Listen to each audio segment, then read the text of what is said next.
Welcome to the Dating Kinky Podcast, a cast about love, sex, romance, and kink. Communication. It's everywhere.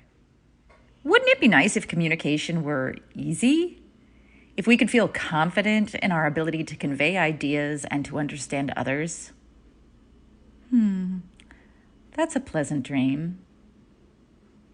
That said, while no one will ever be perfect, we can keep working towards being better. And today, I'm going to answer a question I've asked and been asked 500,000 times, at least. Why can't they just be more direct? Ugh, I feel you deeply, in my core. I'm a direct person, and because of the way my brain is put together, I miss a lot of subtlety. I mean, it's so much easier for me if you just say what you want and need so that I can respond. And honestly, I usually get that from those I hold close to me.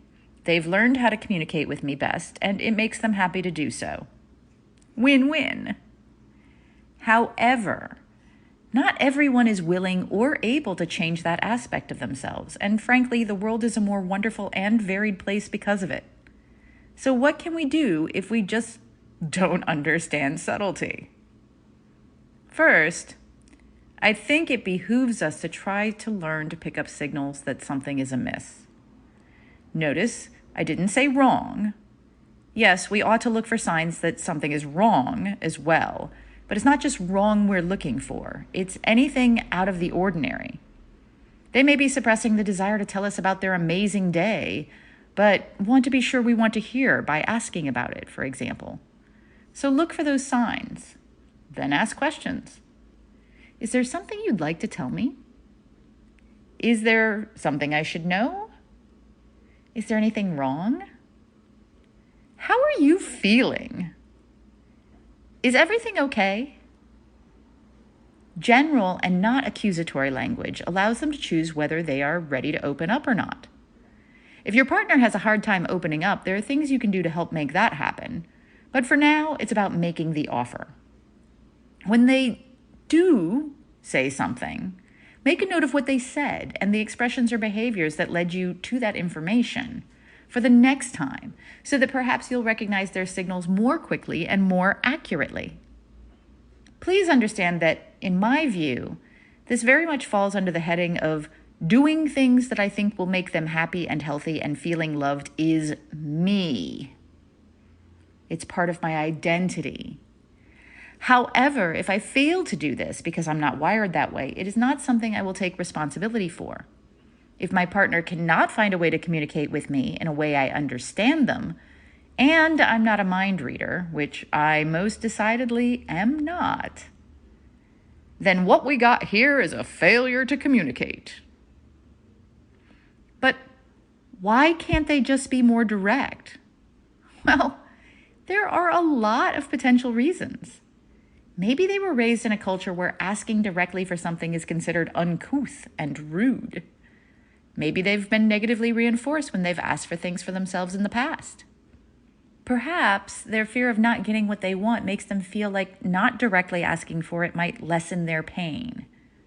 Whatever the reason, I think it's important to keep one thing in mind as you navigate this. You have them in your life for a reason, and it's worth working your way towards them as you encourage them to work their way towards you. There are two types of people and two very different ways of looking at things.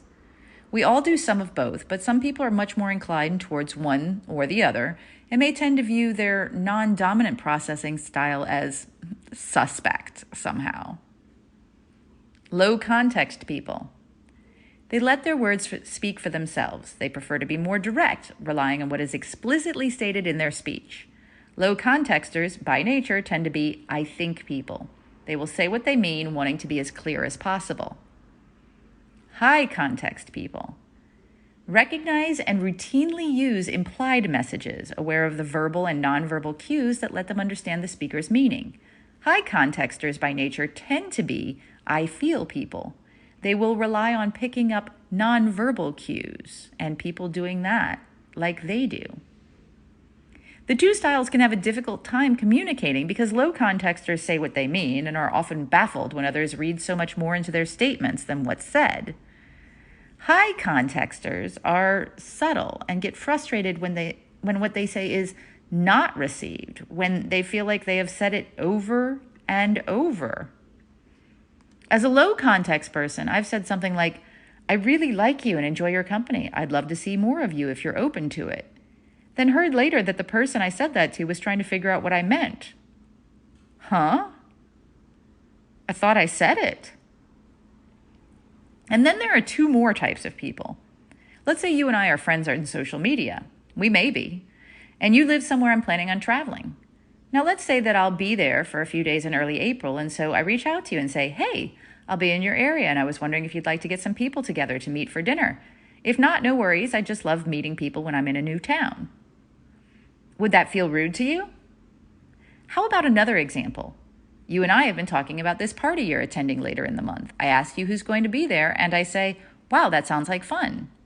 I then mention that I haven't made plans for that night. In other words, I beat around the bush, hoping that you will possibly invite me and you recognize this. Would that feel rude to you? It's a case of ask culture versus guess culture. In ask culture, it's about being direct. You can ask for anything and accept whatever answer comes your way. Or as Leonard Skinner said, so don't ask me no questions, and I won't tell you no lies.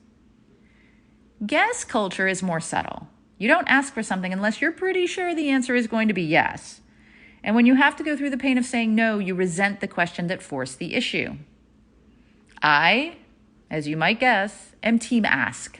When people say, may I ask you a question? I respond, you may ask me anything. I may choose not to respond. I prefer when people are direct, especially people I don't know well, as I don't want to try to read their body language to guess what they want from me. I also prefer a direct reply to any question I have, as guessing what a vague response means is not my idea of a good time. I really annoy guess people. And I don't mean to. By being direct and simply asking a question, I can make them feel uncomfortable. I don't mean to. It doesn't hurt me when someone says no. It took me a long time to realize that it hurt them. They don't want to have to say no. For some, it's physically painful. And to ask a question that they might get rejected for? Unthinkable. Horrifying. Not gonna happen. They feel that stress when others ask them a question that is not an automatic yes as well. They feel bullied and pushed and crowded, and us ask people are none the wiser. Can you want or be both? Yes. Well, maybe. In reading about this online, I saw someone suggest that the less intimate the relationship, the more ask you should be, since there is no way to be sure if another is ask or guess. But isn't that really the same thing as telling someone that who they are is okay as long as they aren't that way when it really matters? Like, it's okay to be gay as long as you only do that with others you know are okay or are okay with you being gay, but if you don't know, be straight just in case? That sounds pretty not cool, put that way.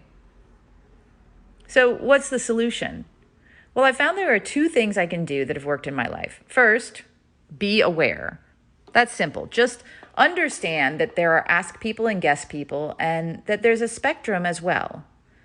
Someone may be very ask in most situations, but when it comes to something a bit more emotional, like dating, maybe, they might wait until they feel guaranteed of a yes. And know thyself. Working with people, you may find that you have to make allowances for all different types of communication. Be aware and work on meeting people halfway. In your personal relationships, you may prefer a very specific type of communication. For me, if a person cannot ask me out on a date or ask me for what they want in the relationship will not go well. I know this, so I educate my potential playmates and lovers accordingly. When I see a lot of guess behavior, I choose to bow out because I know my personal style will not mesh well with that person on a long-term intimate basis, and trying will likely frustrate or hurt us both. Know your skills in both short-term situations and long-term situations. So I hope I've given you food for thought on why some people might be more direct than others and what steps you could take to meet them halfway if you're trying to build a relationship with them. What do you think? Are you low context or high context? Ask or guess. Does the other side annoy you? Do you annoy them? What changes have you made in your life to communicate more effectively with others?